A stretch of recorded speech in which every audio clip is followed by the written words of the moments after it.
नमस्कार, मैं रोहित नाइक स्वागत करता हूँ आपके अपने YouTube channel the history head में। इतिहास की रोचक जानकारी पाने के लिए द हिस्ट्री हेड को सब्सक्राइब कीजिए और बेल आइकन जरूर दबाइए। उन्होंने अस्पृश्य के उद्धार के लिए अपना सारा जीवन काम किया। गोलमेज सम्मेलन आयोजित किया, पुणे समझौता किया, भारत का संविधान लिखा और 14 अक्टूबर 1956 को अपने लाखों अनुयायियों के साथ नागपुर में बौद्ध धर्म को अपनाया, जो भारत की मूल मिट्टी में पैदा हुआ था।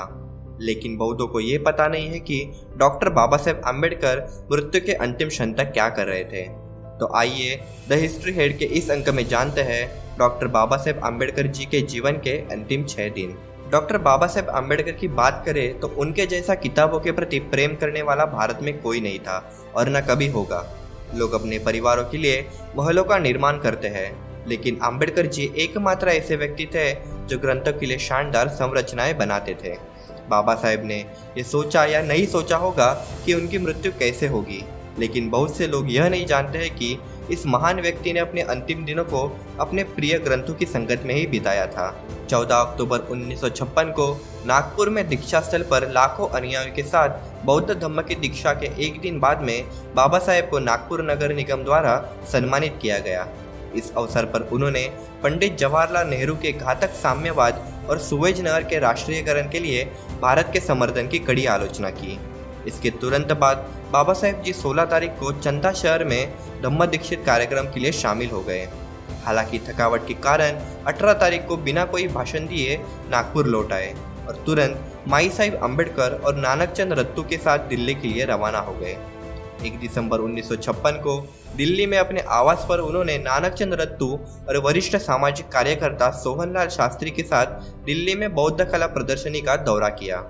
इसके बाद भी बाबा साहेब की दिनचर्या घटनाओं से भरी हुई थी, जिनमें से सबसे महत्वपूर्ण तिब्बत के दलाई लामा का अभिनंदन समारोह था। कार्यक्रम में बाबा साहेब कुछ समय से लोगों के साथ धर्म पर चर्चा कर रहे थे, लेकिन उस रात उन्होंने अपने सहायक रत्तू से उनके द्वारा लिखे गए ग्रंथों के बारे में ध्यान से पूछा कि क्या ये ग्रंथ उनके जीवन काल में प्रकाशित होंगे। हो सकता है कि भयानक थकाव के कारण उस महानायक को अपने महापरिनिर्वाण की कल्पना आ चुकी थी।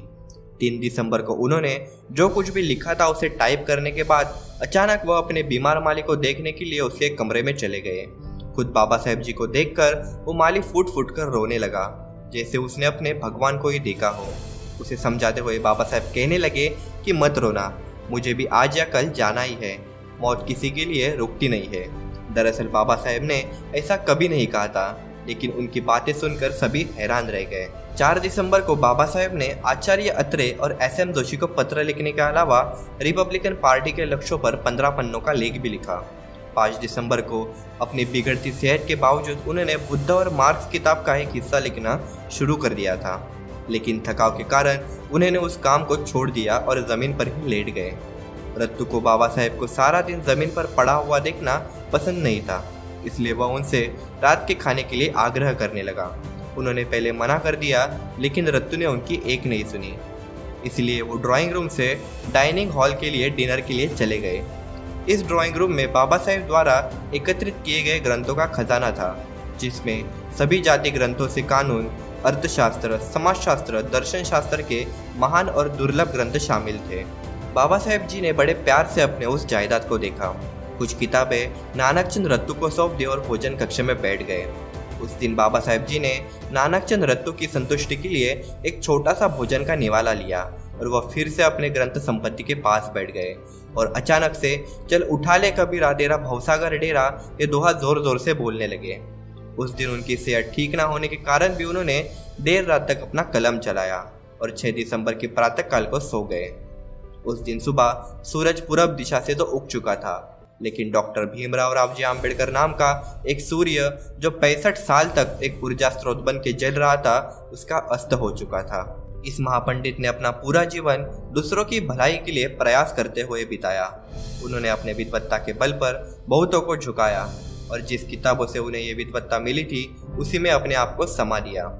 तो ये कहानी थी एक महान विद्वान डॉक्टर बाबा साहेब आम्बेडकर जी की, जो लोगों के लिए जिए और लोगों के लिए ही काम करते करते परिनिर्मित हो गए। ऐसे महानायक को द हिस्ट्री हेड का कोटि कोटि प्रणाम।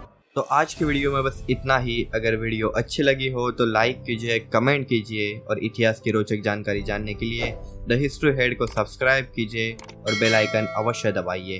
वीडियो को शेयर ज़रूर कीजिए। जय हिंद, वंदे मातरम।